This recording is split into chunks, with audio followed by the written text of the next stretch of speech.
And welcome back, ladies and gentlemen, to Pokemon Crystal. We got the HM1 cut. Now we can actually move on to Ilex Forest. Alright, cool. So Ilex Forest is kind of supposed to be a maze, but really it's not all that bad. So in this part, we're just kind of getting through Ilex Forest and heading towards Goldenrod City. I think it's kind of like a... alternate version of Viridian Forest when you think about it. Yeah, I can see where you would make that comparison. Yeah. Although there is one particular special thing about Ilex Forest, we'll get to that in just a moment here. I decided to put HM1 to good use here. On your HM cut sleeve. Yep, pretty much. Sweet. Now, I did only buy a couple repel. I probably should have bought some more off screen. I do a lot of editing, I think, a little later on. But see this shrine right here. If you were doing the Celebi event, I think it's only exclusive in Crystal. I think you can only do this when you go to like one of those Nintendo events and get the GS ball. Yeah. If you get the GS ball, and you go to that shrine, you will trigger the Celebi encounter. I think that allows you to catch it, I think? Yeah. Yeah, okay. Yeah, you can catch your own Celebi. Sweet. And I think, like, if for the Virtual Console of Crystal, I think that particular event is automatically, like, allowed in the game, and it's pretty much endless, so you can get it whenever you want. Oh, really? So you can, yes. So you can get yourself a Celebi from the Virtual Console, yes. I think there's no end date, so I haven't actually gotten it in my Virtual Console file, even though I really should. I forgot. Where do you get the GS ball? I don't remember offhand, actually. Yes. Yeah, that's an interesting thing. Now, the reason why I'm backtracking a little bit is because I knew there was a hidden item I missed, and I knew there was something right here. Sweet, full heal. And I was trying to look for other hidden items as well. I wasn't sure if it was just gold and silver only, or if it was just Crystal exclusives, but I know there's a couple more hidden items around here. That's why I got a little distracted. A little bit, admittedly, yes, but that's okay. I still added out a number of the random battles. Yeah. All right, and you might have noticed a green-haired guy while he was searching around for hidden items. That guy. Before we get to that. Damn it! Hatching of the egg, and that becomes a Togepi. Togepi in this particular generation is a very gimmicky Pokemon where it gets Metronome early on. It can use any move. The thing is that it needs max happiness if you want to evolve to Togetic. And even with Togetic, it has what? Okay defenses. I think it's high stats special defense, and that's just really not great considering it's not fully evolved. Yeah, Yeah, so anyways. Well, at that point it's fully evolved, but yeah, Togetic is just not particularly worth the while unless you really want to use it for like the Sunny Day Fire Blast. So I think it gets Solar Beam. I don't remember. So anyway, this guy the green hair guy right here, as I was referring to earlier, he gives you TMO2, which contains Headbutt. It's a decent normal type move with a pretty good chance of, I think, flinching.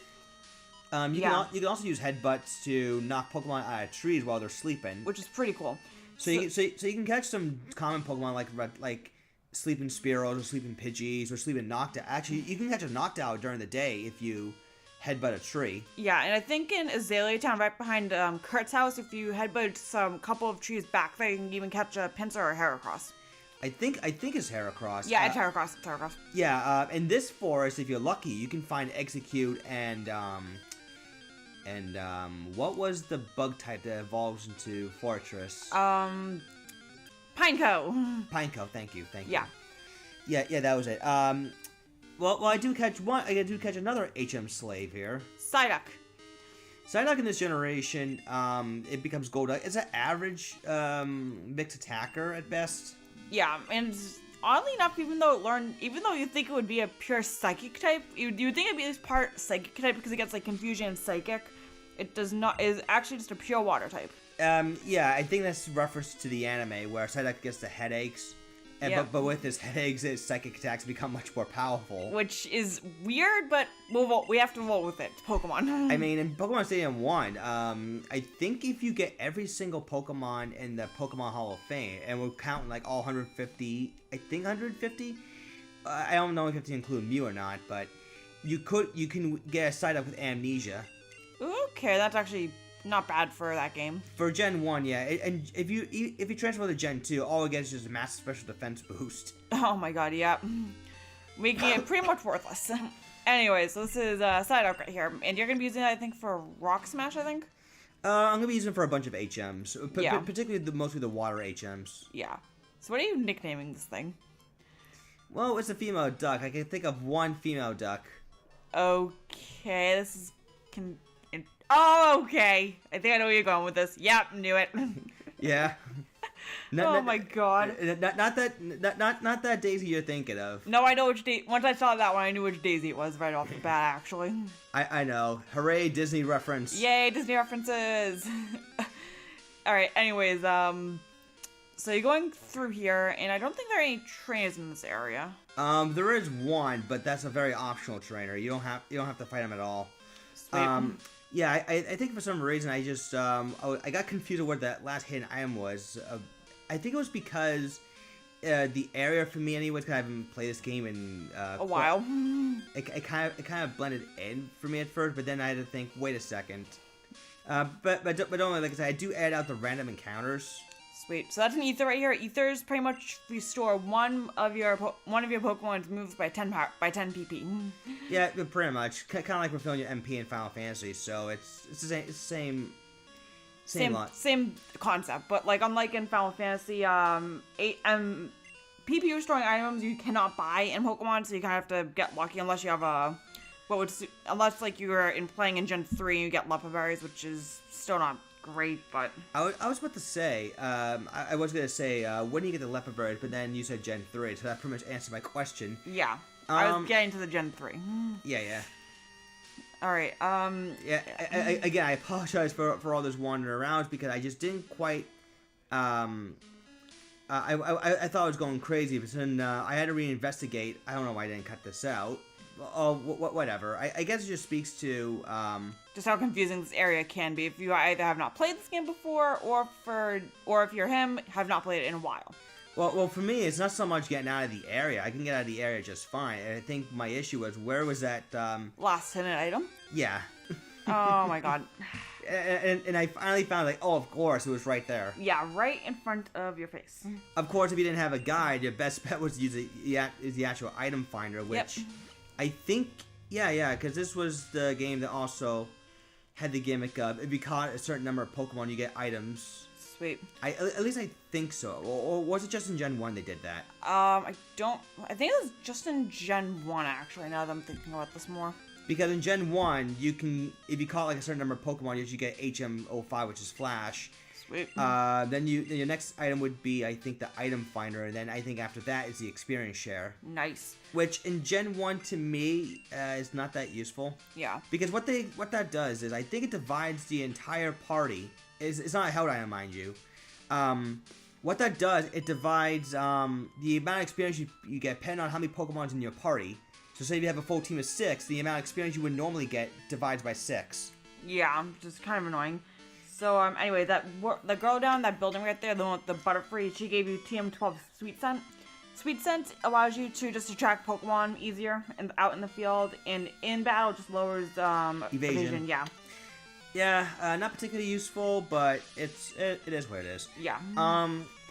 But as of Gen 2 on, I think between Gens 2 through 5, the experience share becomes a held item. Yes. So you're gonna be level one other Pokemon at a time. Yeah, I think it was Gen 6 that they introduced it as a key item. Yeah, where basically the amount of experience you still give to your Pokemon got a boost. Sweet. So they can level up a little bit faster. Yeah. So anyways, on Route 34 right here, this trainer just kind of has like the whole Bulbasaur line, which is really actually annoying. Well, no, this trainer had like I think 2 Hoppits and a Bulbasaur. The reason why I'm fighting this trainer on screen because if you want a chance to get a Leaf Stone, this is the NPC you would have to fight first. That's if you want to get a Leaf Stone. Yeah, but if you don't want like a Leaf Stone, then you really don't have to talk to her. I like fighting her for the experience, personally. Well, I mean, you can still skip her entirely, but again, this is one of the only instances where if you want to get a fully evolved Pokemon early, or at least as early as one can make it, you would have to fight this girl. There's a schoolboy that you can fight to get the fire stone. There's a fisherman, you get a water stone. And then there's a, I want to say a beauty. I'm not sure if it's a beauty or another trainer. For sunstones, I think.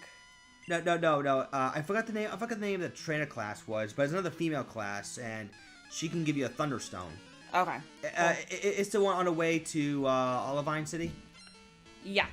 So anyways, new class right here is officers. Officers, they only fight you at night. They primarily have growliths. And they were first introduced in this generation.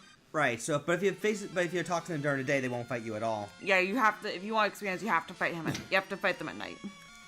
Yeah, pretty much. Yeah, unfortunately, this Growlithe, though, normally is pretty tough. Actually, it's a pretty high level of 17. But I'm getting flinched by Bite. Bite, I think, did it have the flinch chance in Gen 1? I don't believe so. I can look that up. Because I recall it did. I was pretty sure it did anyway. I know as of Gen 2 onward, Bite got changed to a Dark type move. Yes. So don't bring a Coast type with it, whatever you do. Yep. Yes, it has a 10% chance, and from Gen 2 onward, it has a 30% chance to flinch. Oh man, Bite definitely got a buff. Yeah, which is really... At least in terms of utility, anyways. Yep. Togepi! Yeah. Why? The only time that Togepi will get any experience. Potentially. I think it doesn't only get Bite. Oh, no, I guess... Roar. No, it already has Bite, Roar, and Ember at that point. I'm surprised he didn't go for Bite or Roar. Bite or Ember, sorry. Oh, yeah. You're surprised it didn't go for Roar. It went for Roar. I'm still surprised it still didn't go for Roar. But yeah, Growlithe. Growlithe's a pretty well-balanced Pokemon in terms of stats, but in terms of move pool, it's still not really any better. It is the only other Pokemon in this generation that can get extreme speed. Yeah, the other one being Dragonite. Well, technically you can get the Dratini. Yeah, that's him. You would have to get that special Dratini after you beat Claire. Yeah. Alright, so Togepi actually got a level up out of that, which is kind of funny. Anyways, that building to the right, next to the office, is the daycare center. So, pretty much what you do is, like, you go into the daycare center, and the old couple there would give you a mystery egg. The odd egg, as they call it. The odd egg, yeah, that's what I meant. Now, this trainer you also don't have to fight, but I am also getting this trainer's number because this particular trainer, this camper right here, will give... Actually, come to think of it, I think the other female trainer I mentioned before you get the Thunderstone from is a camper, now that I think about it. Yeah. Yeah, it's before you go to the farm, the milk tank farm. Yes. What is this, what does Camper Todd here give you?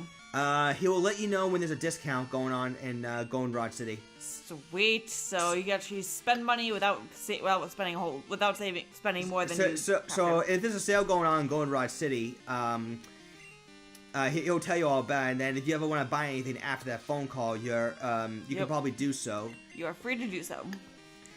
So which I may do on points. It'll probably most likely just be off screen anyways, only because that's not really worth showing. Yeah, not particularly anyways. No. Anyways, you defeat Todd. He only has one Pokemon, and if you go up after that, you are actually going to enter Goldenrod City. Goldenrod City is a pretty major hub in the Johto region. It's pretty much where the department store is.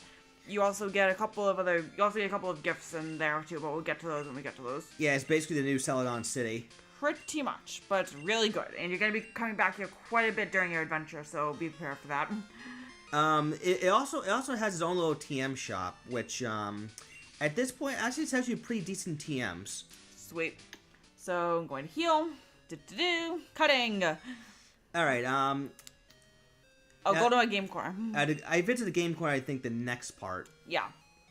Or actually, I think I might do that here. I don't exactly remember when. I believe I do it here. Yeah. So name reader right here. So this guy right here, if you want to change the nicknames of your Pokemon, you are free to do so. This is where you unlock it.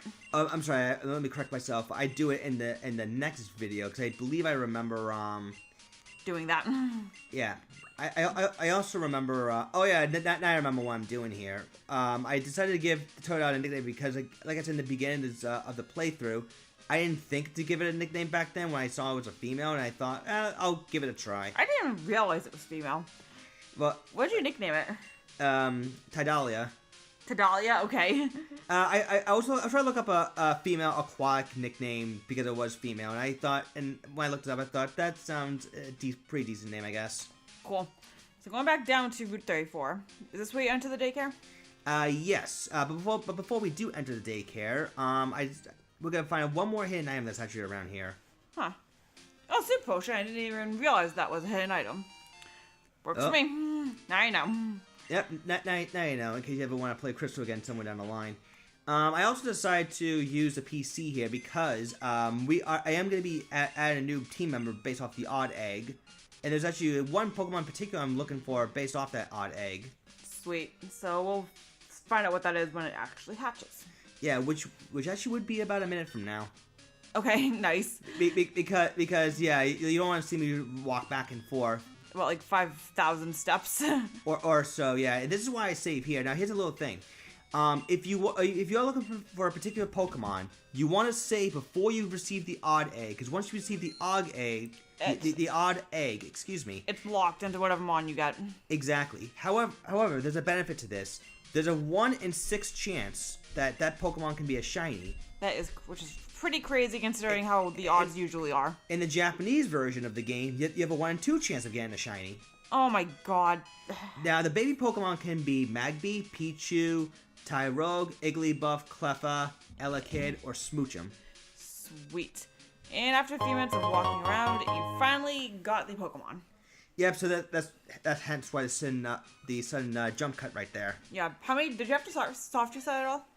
I had to reset it a few times, 'cause I was looking for a particular Pokemon, and this is it, Magby. Cool. Because even though I would have settled for Growl, I wanted to use a different Pokemon other than Arcanine for this run. So yeah, so might as well go for a different fire type. And this one's also a girl. Oh my god. So Maru has a girlfriend. Yeah. Let that be a trend. Hopefully it is a trend. That'd be pretty cool.